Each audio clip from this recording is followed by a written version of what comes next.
और गंगा प्राइम की शुरुआत इस वक्त की बड़ी खबर के साथ करते हैं। सुबह 10 बजे टीम 11 की मीटिंग होगी। सीएम आवास पर यह बैठक है और अधिकारियों के साथ मुख्यमंत्री चर्चा करेंगे। तो टीम 11 के साथ मुख्यमंत्री लगातार हालात पर नजर रखे हुए हैं और एक बार फिर से 10 बजे यह बैठक होने जा रही है। टीम 11 के साथ सीएम आवास पर बैठक होगी और अधिकारियों के साथ मुख्यमंत्री चर्चा करेंगे कि किस तरीके से आगे लड़ाई को बढ़ाना है। और आज जब प्रधानमंत्री के साथ बातचीत भी सभी राज्यों के मुख्यमंत्रियों की होनी है, ऐसे में क्या किसी तरह की मांग उत्तर प्रदेश की तरफ से रखी जाएगी, ये भी देखने वाली बात है। और आगे किस तरीके से बढ़ते आंकड़ों पर लगाम लगाने के लिए क्या रणनीति बन सकती है, तमाम अहम चीजों का जो डिस्कशन इस मीटिंग में होगा। और सीधे रुक करते हैं लखनऊ का। शैलेश हमारे साथ जुड़ गए हैं। शैलेश, जो टीम 11 की मीटिंग 10 बजे होने जा रही है, क्या कुछ महत्वपूर्ण बात आज हो सकती है, क्या मसला है? देखिए, अब देश निश्चित रूप से प्रदेश में लगातार कोरोना के जो मामले हैं वो सामने आते जा रहे हैं और सबसे बुरी स्थिति जो है वो आगरा, कानपुर, इन सब जिलों की है। इन्हीं को लेकर लगातार मुख्यमंत्री जो बैठक कर रहे हैं उनमें क्या तैयारी है आगे। और दूसरी एक अहम चीज़ इस समय जो चल रही है कि देश भर से मजदूरों को यहाँ पर लाया जा रहा है। इसके लिए 2-3 अलग अलग कई प्रयास करने पड़ रहे हैं, जैसे उन मजदूरों को यहाँ पर क्वारंटाइन करना, सबकी जाँच होना, उन्हें किसी तरह की दिक्कत ना हो, इस चीज़ को लेकर व्यवस्था बनाना। दूसरा पहलू ये भी है कि उनके लिए अभी रोजगार की व्यवस्था भी की जानी है।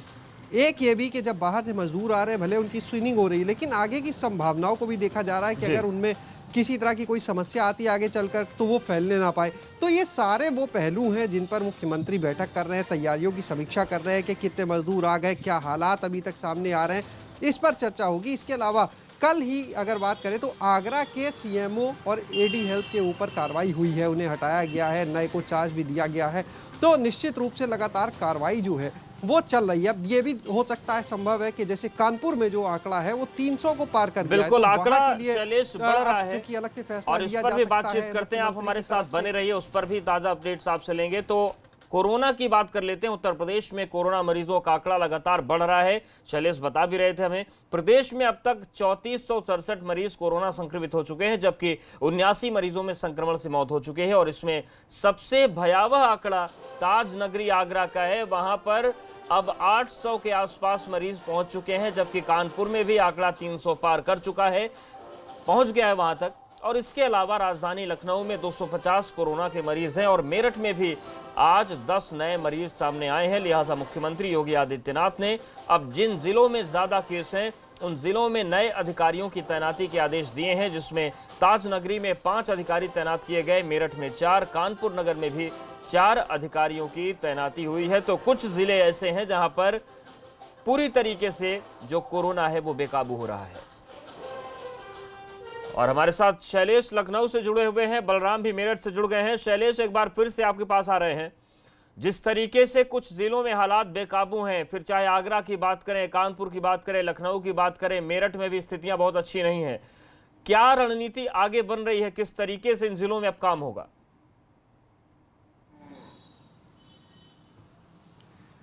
देखिए, यहाँ के हालात को देखते हुए जिस तरह से मुख्यमंत्री की तरफ से कार्रवाई, आदेश पर कार्रवाई हो रही है, उसने ये तो साफ कर दिया है कि लापरवाही बर्दाश्त नहीं की जाएगी। आगरा, कानपुर, इन सब जगहों पर जो अधिकारी हैं वो शासन स्तर से भेजे गए हैं, स्पेशल टीम यहाँ पर भेजी गई है। इसके अलावा कल रात में ही अगर बात करें तो आगरा के सीएमओ और एडी को जो हटाया जाना था 30 जून को, उनके रिटायरमेंट के बाद उनको तत्काल हटा दिया गया। उनको डीएम और कमिश्नर ऑफिस से संबद्ध करके नए जो अधिकारी हैं उनकी वहाँ पर तैनाती उनको दी गई है। तो साफ जाहिर है कि अगर हालात नहीं संभल रहे हैं तो फिर बख्शा नहीं जाएगा, वहां से हटाया जाएगा। ये स्थिति बिल्कुल क्लियर कर दी गई है मुख्यमंत्री की तरफ से। और इसी के तहत संभव है कि अब जो हालात है इनमें चाहे कानपुर हो, चाहे मेरठ हो, इन सब जगहों पर भी आगे चलकर कार्रवाई की जा सकती है। कार्रवाई देखने को मिल सकती है। शैलेश, हमारे साथ आप बने रहिए। मेरठ में क्या कुछ तस्वीरें वो भी बलराम से जानेंगे, लेकिन देश का भी आंकड़ा है वो भी आपको बता दें। देश में अब 67,000 के पार कोरोना मरीजों का आंकड़ा पहुंच चुका है। तस्वीर लगातार भयावह होती चली जा रही है। अब 67,152 मरीज कोरोना संक्रमित का जो आंकड़ा है वहां तक पहुंच गया है। कुल 2206 मरीजों की मौत हो चुकी है। तो ये आपके सामने देश का आंकड़ा है और यही वजह है कि अब लगातार राज्य सरकारें भी चौकन्ना है और केंद्र सरकार भी चौकन्ना है लेकिन आगरा के साथ साथ मेरठ के हालात भी खराब हो रहे हैं। बलराम का रुख करते हैं मेरठ से। बलराम, मेरठ में भी स्थिति संभाले नहीं संभल रही, मौत के आंकड़े 14 तक पहुंच गए हैं और रफ्तार कानपुर जैसी ही है, लखनऊ जैसी है।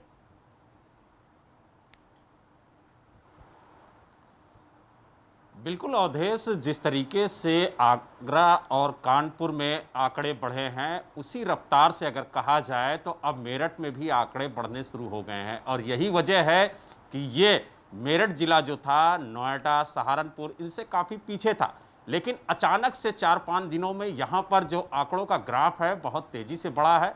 और यही वजह है कि पश्चिमी उत्तर प्रदेश में आज नंबर 1 पर आ गया है मेरठ, यानी 245 का आंकड़ा हो गया है। नोएडा, सहारनपुर, मुरादाबाद, गाजियाबाद, बुलंदशहर सभी को पीछे छोड़ दिया है। और यही वजह है कि शासन को भी अब इस जिले की चिंता होने लगी है। इसीलिए थर्ड पार्टी ऑडिट के लिए टीम भेजी गई है और ये जानने की कोशिश की जा रही है कि आखिरकार जो ग्राफ बढ़ रहा है आंकड़ों का, उसकी वजह क्या है और इसके सुधार के लिए क्या उपाय किए जा सकते हैं। ये ऑडिट टीम इसका ऑडिट करेगी और जो भी रिपोर्ट निकल के आएगी वो मुख्यमंत्री के सामने पेश की जाएगी। और यही वजह है कि बढ़ते आंकड़ों और मौत के ग्राफ को देखते हुए बीजेपी नेता भी अब इस बात की गुहार लगा रहे हैं कि मेरठ में कर्फ्यू लगाया जाए, क्योंकि जिस तरीके से आंकड़े बढ़ रहे हैं और कुछ नासमझ लोगों की नासमझी की वजह से ये ग्राफ बढ़ रहा है, ऐसा बीजेपी नेताओं का कहना है। हमारे साथ जो बीजेपी व्यापार प्रकोष्ठ के प्रदेश संयोजक विनीत शारदा जी हैं, उन्हीं से जानने की कोशिश करेंगे कि इन्होंने गुहार भी लगाई है मुख्यमंत्री जी से कि जिले में कर्फ्यू लगाया जाए, क्योंकि हालात बद से बदतर होते जा रहे हैं। विनीत जी, आप बताइए क्या मांग है आपकी मुख्यमंत्री जी? देखिए, इस कोरोना जैसे महाराक्षसी रूपी कोरोना ने मेरठ के साथ साथ पूरे प्रदेश, पूरे देश को हिला के रख दिया। केंद्र की सरकार है, प्रदेश की सरकार है, हमारे यशस्वी प्रधानमंत्री, यशस्वी मुख्यमंत्री जी जान से लगातार 2 महीने से मेहनत कर रहे हैं, जी जान से काम कर रहे हैं। तो मैं समझता हूं कि उनके काम के करने में कोई कमी नहीं, किसी प्रकार की कोई कमी नहीं है। उसके बावजूद भी कुछ नासमझ लोग सड़कों पर निकलते हैं।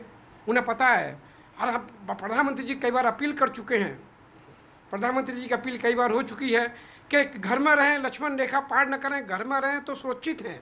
और मेरा भी सभी आपके माध्यम से अपने देवप्रिय लोकप्रिय अपनी जनता से अपील है, अपने व्यापारियों से अपील है, अपने घर में रहिए, सुरक्षित रहिए। हम घर में हैं तो सुरक्षित हैं, हमारा परिवार सुरक्षित है, हम सुरक्षित हैं, परिवार सुरक्षित है। मेरठ में जिस प्रकार से, मेरठ के साथ साथ आसपास के एरिया में जिस पर ग्राफ बढ़ा है, बड़ा चिंता करने वाला है। हमने माननीय अपने परम श्रद्धेय मुख्यमंत्री जी से निवेदन किया कि मेरठ में सख्ती की जाए, यहाँ कर्फ्यू लगाया जाए। ये कर्फ्यू इसलिए नहीं कि कर्फ्यू की जरूरत इसलिए है कि लोगों के मन में रहे कि कर्फ्यू से एक मन में भय रहता है, चैन रहता है। बिल्कुल भय की बात कर रहे हैं और अहम बात है बलराम, और ये समस्या पूरे प्रदेश की है। शैलेश भी हमारे साथ बने हैं। शैलेश, सवाल यही है जो मेरठ से बीजेपी नेता कह रहे हैं कि उन्होंने मुख्यमंत्री से गुहार लगाई है कि मेरठ में कर्फ्यू लगा दिया जाए, लेकिन ये समस्या केवल मेरठ की नहीं है, तमाम जिले ऐसे हैं जहां पर लोग सख्ती के बाद, मार खाने के बाद भी लॉकडाउन तोड़ने से बाज नहीं आ रहे हैं। क्या ऐसे लोगों से निपटने के लिए आगे और सख्ती देखने को मिल सकती है? अब देखिए, अगर सड़कों की बात करें तो अब जो नज़ारा है वो कहा नहीं जा सकता कि लॉकडाउन का नज़ारा हो सकता है। जिस तरह से गाड़ियां चलती हुई नज़र आती हैं सुबह के समय से ही, हम अपने कैमरा सहयोगी राजू से कहेंगे वो आपको दिखाएं कि आप देखिए हमारे पीछे भी एक गाड़ी ये जा रही है, आप सड़क का एक नज़ारा देख सकते हैं कि किस तरह से 2 व्हीलर 4 व्हीलर, जबकि ये सुबह का समय है। इस बात पर ध्यान देना होगा कि सुबह का समय है, उसके हिसाब से जो चहल पहल है और थोड़ी देर के अंदर ये चहल पहल बहुत ज़्यादा बढ़ जाती है। इसकी देखिए एक बड़ी वजह ये भी है, जो रियायत दी गई है लॉकडाउन 3 में, चाहे शराब की दुकानें खोल दी जाती हैं, उसके बाद प्राइवेट ऑफिस खोल दिए जाते हैं, तो इस तरह से रियायत दी गई है। ऐसे में दूसरी चीज़, जब इतनी रियायत दी गई तो लखनऊ के अगर कंटेक्स्ट में हम बात करें तो पुलिस ने यहाँ पर बैरिकेटिंग भी कम कर दी। कई जगह पर जो पुलिस वाले तैनात थे उनको भी हटा दिया कि आखिर जब इतनी पब्लिक निकल रही तो कितनी गाड़ियों की चेकिंग की जाएगी, कितनी गाड़ियों के पास देखे जाएंगे, ये एक बड़ी वजह कही जा सकती है। तो ऐसे हालात में ये दिक्कतें आना स्वाभाविक है। दूसरी चीज़, जहाँ तक बात कर रहे हैं हम मेरठ की, तो लखनऊ का आंकड़ा 250 पे है, कानपुर का आंकड़ा 300 के पार है, मेरठ के अलावा नोएडा है, गाजियाबाद है, गाजियाबाद का आंकड़ा भी काफ़ी तेज़ी से बढ़ता हुआ नज़र आ रहा है। इसके अलावा मुरादाबाद है, फिरोज़ाबाद है, आगरा की स्थिति तो खैर अलग ही है, उसे किसी से कंपेयर नहीं किया सकता। तो इतने सारे जिले और है, सहारनपुर है, तो ये सारे ज़िले ऐसे हैं कि अगर इनके आंकड़ों को देखकर हम बात करें तो वाकई वहाँ पर कर्फ्यू की ज़रूरत पड़ती है। लेकिन जिस तरह से ढील है अभी, ऐसे में ये कितना मुश्किल काम है आसानी से समझा जा सकता है कि कहाँ कहाँ कर्फ्यू लगाया जाएगा। अब ये गवर्नमेंट बिल्कुल, और इस पर बहुत जल्द फैसला लेना होगा, क्योंकि शैलेश चहल पहल तो है ही, लेकिन आपके पीछे से जितनी भी बाइक गुजरी हैं, मास्क भी किसी के चेहरे पर नहीं दिख रहा है। इसका मतलब लापरवाही खुलकर हो रही है। शुक्रिया आपका जानकारी अपडेट्स के लिए, और बलराम आपका भी शुक्रिया जानकारी देने के लिए। बड़ी खबर गोंडा से भी आ रही है, जहां पर कोरोना के मरीज बढ़े हैं। 6 नए मरीजों में कोरोना की पुष्टि हुई है। जिले में मरीजों का आंकड़ा अब 16 पहुंच गया है।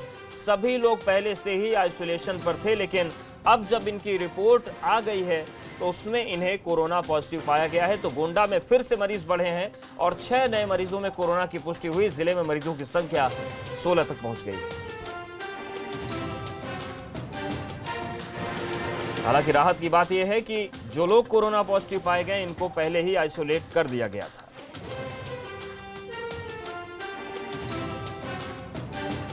तो बड़ी खबर गोंडा से है, जहां पर 6 नए लोगों में कोरोना की पुष्टि हुई है और अब जिले में मरीजों का जो आंकड़ा है वो 16 तक पहुंच गया है। हालांकि ये लोग पहले से आइसोलेशन में रखे गए थे, कुछ लक्षण इनमें मिले थे, इनका सैंपल लेकर भेजा गया था जांच के लिए, लेकिन अब रिपोर्ट आई है तो इनमें कोरोना की पुष्टि हुई है।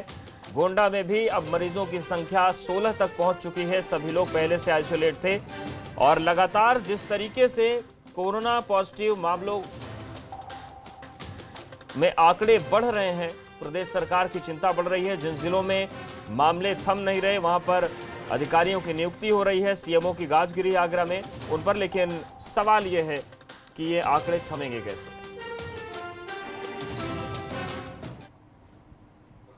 और श्रावस्ती से भी बड़ी खबर है, जहां पर 3 नए कोरोना मरीज मिले। 7 अप्रैल को कोरोना मरीज यहां मिला था, उसी के संपर्क में ये लोग आए थे और इन तीनों की रिपोर्ट पॉजिटिव है। पिछले दिनों जनपद में 9 व्यक्ति पाए गए थे कोरोना पॉजिटिव, जिसमें 3 मरीज सही होकर अपने घर पर होम क्वारंटीन पर हैं। जिले में कुल कोरोना पॉजिटिव मरीजों की संख्या बढ़कर 12 हो गई है और कोरोना से मरने वालों की संख्या 1, कोरोना से सही होने वाले यहाँ पर 3 है। लेकिन श्रावस्ती में भी 3 नए मामले सामने आए हैं कोरोना संक्रमण के, और जानकारी यह है कि 7 अप्रैल को कोरोना मरीज के संपर्क में ये लोग आए थे, इनकी रिपोर्ट पॉजिटिव आई है। बीते दिनों जनपद में 9 व्यक्ति कोरोना पॉजिटिव पाए गए थे, अब इनकी संख्या 12 हो गई है। हालांकि 3 मरीज यहां पर सही भी हुए हैं। 1 व्यक्ति की मृत्यु यहां पर संक्रमण से हुई है, वहीं कोरोना से सही होने वालों की संख्या 3 है। तो श्रावस्ती से बड़ी खबर, 3 नए मरीज यहां पर भी मिले हैं, कोरोना पॉजिटिव इनकी रिपोर्ट आई है। 7 अप्रैल को कोरोना मरीज के संपर्क में लोग आए थे। और अमार रिजवी हमारे साथ जुड़ रहे हैं। अमार, क्या जानकारी है?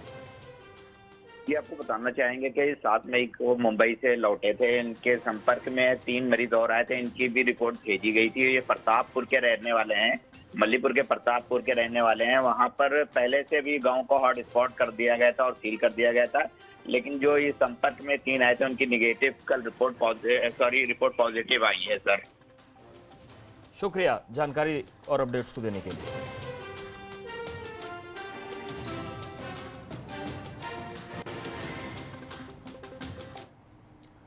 बड़ी खबर हाथरस से भी है, जहां पर 10 नए कोरोना मरीज मिले। कैंसर पीड़ित के परिजनों में से 10 की रिपोर्ट पॉजिटिव आ गई है। घर परिवार के 24 लोगों का टेस्ट किया गया था, सीएमओ ने पुष्टि कर दी है और अब कोरोना के एक्टिव केसों की बढ़कर संख्या 15 हो गई है। तो ये इस वक्त की बड़ी खबर, एक बड़ा इजाफा हाथरस में देखने को मिला है। 10 नए कोरोना मरीज मिले हैं। कैंसर पीड़ित के परिजनों में से 10 लोगों की रिपोर्ट पॉजिटिव आई है। घर के 24 लोगों का टेस्ट किया गया था और सीएमओ ने इस बात की पुष्टि कर दी है कि जिले में अब कोरोना के एक्टिव केसों की संख्या बढ़कर 15 हो गई है। तो हाथरस से बड़ी खबर, जहां पर कोरोना के 10 नए मरीज मिले हैं और ये एक कैंसर पीड़ित हैं, उनके परिजन हैं। 24 लोगों का सैंपल लिया गया था, जिनमें से 10 लोग कोरोना पॉजिटिव पाए गए हैं और आंकड़ा अब यहां पर 15 पहुंच गया है।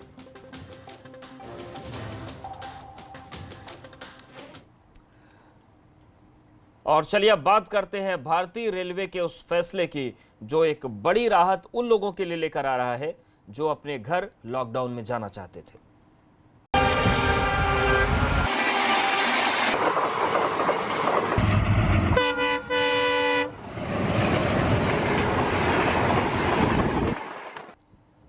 लॉकडाउन में जो लोग पिछले करीब 1.5 महीने से कहीं फंसे हैं और वो अपने घर लौटना चाहते हैं, वो कल से ट्रेन के जरिए यात्रा कर सकते हैं। भारतीय रेलवे कल यानी कि 12 मई से ऐसे ही 15 शहरों में ट्रेनें चलाने जा रही है, जहां कोरोना का खतरा थोड़ा कम है। रेल मंत्रालय ने इसे लेकर एक विस्तृत योजना भी बनाई है और शुरुआत में कम संख्या में ही ट्रेनों का संचालन किया जाएगा। इस दौरान लोगों के स्वास्थ्य और कोरोना संक्रमण की जांच भी की जाएगी और केवल कंफर्म टिकट वाले यात्रियों को ही स्टेशन में प्रवेश की अनुमति होगी। ये सभी ट्रेन स्पेशल ट्रेन होंगी, जिन्हें नई दिल्ली से देश के अलग अलग 15 हिस्सों में चलाया जाएगा। दिल्ली, मुंबई, रांची और पटना के लिए स्पेशल ट्रेन चलाने की तैयारी है। रिजर्वेशन के लिए बुकिंग आज शाम 4 बजे से शुरू होगी। बुकिंग सिर्फ IRCTC की वेबसाइट के जरिए की जा सकेगी और स्टेशन पर टिकट बुकिंग खिड़की बंद रहेगी। प्लेटफॉर्म टिकट सहित कोई काउंटर टिकट जारी नहीं होगा। ऑनलाइन ही ये टिकट बुकिंग होगी शाम 4 बजे से IRCTC की वेबसाइट पर और ये सभी ट्रेनें स्पेशल होंगी।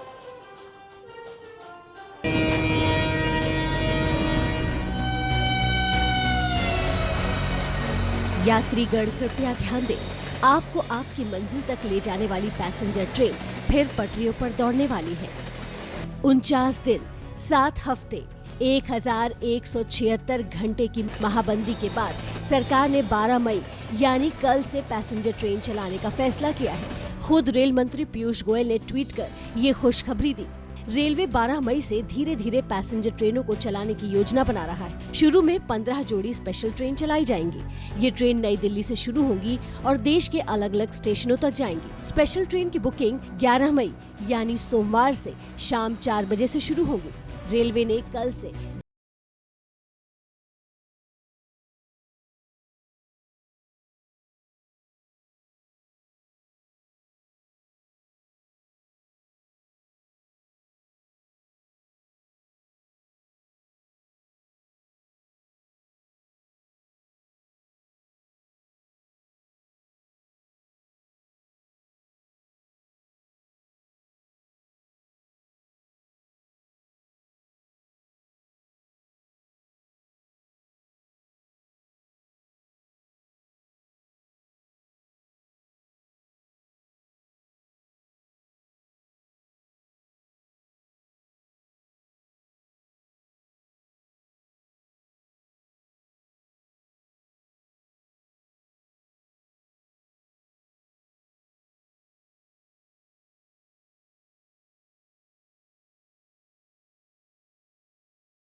नहीं होगी। ट्रेन में कंबल चादर की सुविधा यात्रियों को नहीं मिलेगी। ट्रेन में पैंट्री कार नहीं होगी। सफर में खाने पीने का कोई सामान नहीं मिलेगा। आपको अपना खाना खुद लेकर चलना होगा।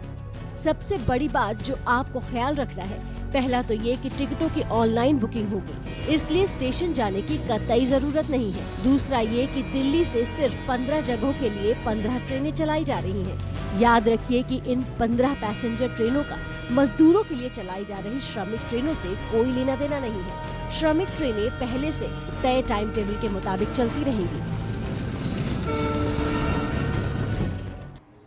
और यहाँ पर वक्त एक छोटे से ब्रेक का है, फौरन हाजिर होते हैं।